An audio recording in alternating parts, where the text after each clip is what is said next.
Quatrième épisode visant à piloter mon SEO directement à l'intérieur d'une plateforme conversationnelle, que ce soit Claude ou ChatGPT.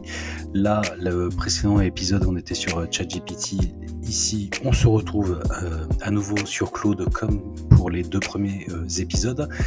Et cette fois-ci, je me pose une question fondamentale. C'est-à-dire que en réalité, j'ai une page qui cible très précisément le mot-clé, l'expression intention de recherche. C'est une page que j'ai optimisée au fur et à mesure. C'est une page pour laquelle je suis actuellement en bas de la page 2, position moyenne 19,8, me dit la Search Console au cours des 24 dernières heures. Et moi, j'aimerais bien un beau jour arriver en page 1 de Google sur cette expression. Peut-être un peu plus pour la fame que pour autre chose, parce que pas sûr du tout que ça me rapporterait des leads ou quoi que ce soit, mais c'est un mot-clé qui a un petit volume de recherche pas extraordinaire, mais toujours intéressant.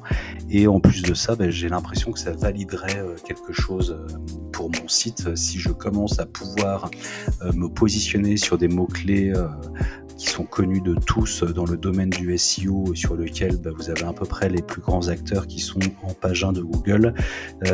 Si je réussis à m'insérer à l'intérieur de la page 1 de Google sur ce mot-clé-là, ça pourrait commencer à devenir intéressant pour moi, parce que peut-être que dans ce cas-là, je pourrais commencer à viser des mots-clés à plus fort volume de recherche, sachant que actuellement, avec mon site, en fait, j'arrive à bien me positionner.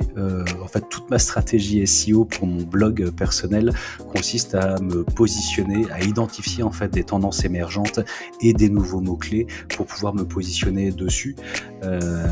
Et ça marche assez bien, mais encore faut-il les identifier, ces tendances émergentes, parce que en fait, des mots-clés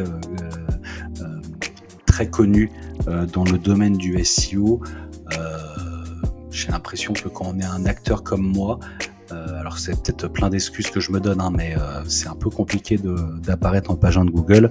Donc typiquement le terme consultant SEO, je ne sais pas si un beau jour je réussirai à me positionner, mais je peux vous assurer que pour le moment c'est loin d'être le cas, alors que j'ai la page qui va bien, mais a priori ça intéresse pas énormément Google.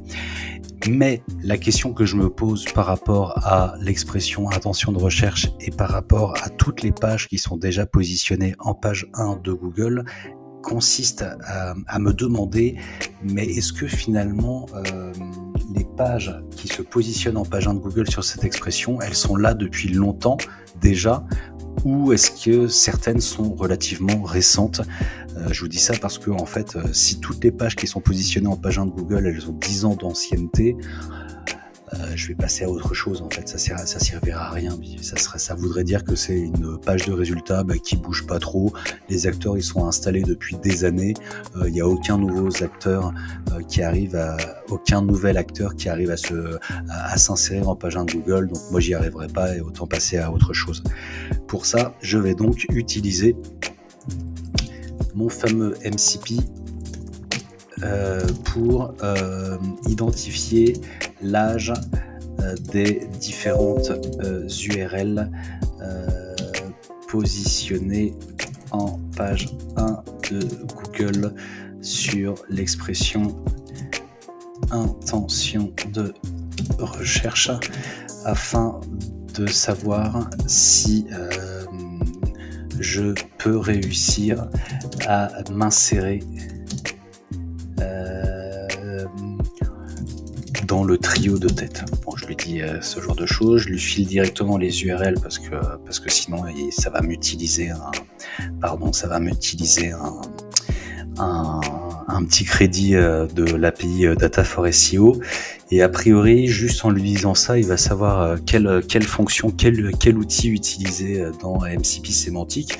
Et donc je vous explique le délire, mais en fait à l'intérieur de mon outil, il est connecté à l'API de WebArchive, et ce qui va lui permettre de pouvoir identifier le premier screenshot qui a été pris par Web Archive à propos des URL qui sont donc positionnés en page 1 de Google. Je lui ai pris juste 3, 4, 5, les 6 premiers résultats de la page 1 de Google.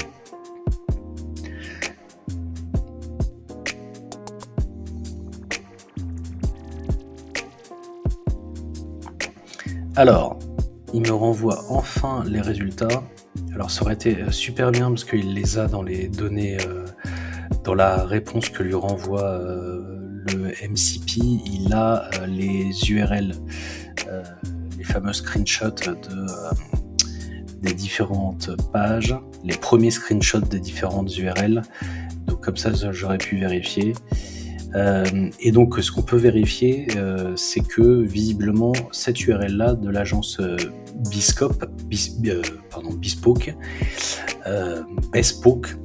Bespoke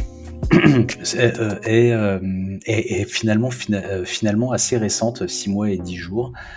Ce qui veut donc dire que en réalité on peut avoir des acteurs récents peuvent se positionner en page 1 de Google pour cette expression-là. Donc ça, c'est plutôt une bonne nouvelle. Donc ça m'incite, dans l'idée en tout cas, ça m'incite à me battre parce que visiblement, il y a encore de la place pour des acteurs relativement récents, pour des URL relativement récentes, pour se positionner en page 1 de Google sur l'expression intention de recherche. Observation clé, l'âge n'est pas un facteur déterminant absolu. La présence d'une URL récente dans le classement indique que Google continue de faire évoluer le résultat, même dans le trio de tête. En fait, je ne vais pas forcément filer les URL dans l'ordre, donc en fait, ça, il n'en sait rien. Créer un contenu d'excellente qualité, analyser les angles traités, proposer une approche originale et exhaustive, optimiser votre contenu techniquement. Renforcer la crédibilité et l'autorité de vos contenus avec des données, études de cas ou témoignages. Mais il est sacrément au courant de ce qu'il faut faire. Ça, c'est quand même assez incroyable. Mais donc, visiblement, même si 6 mois, c'est pas 2 semaines, mais des contenus relativement récents. Après, bon, faudrait voir un peu ce qu'ils ont envoyé comme patate d'un point de vue netlinking, backlink et tout ça. Mais voilà.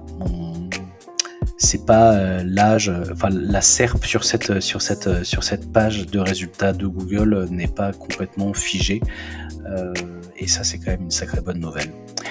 Voilà, c'est tout pour aujourd'hui. Je vous donne rendez-vous pour un nouvel épisode. Ça sera le 5e, visant à expérimenter l'utilisation d'un MCP pour piloter son SEO en langage naturel sur une plateforme conversationnelle, quelle qu'elle soit. À très bientôt pour un nouvel épisode et surtout, n'oubliez pas de vous abonner. Merci, ciao!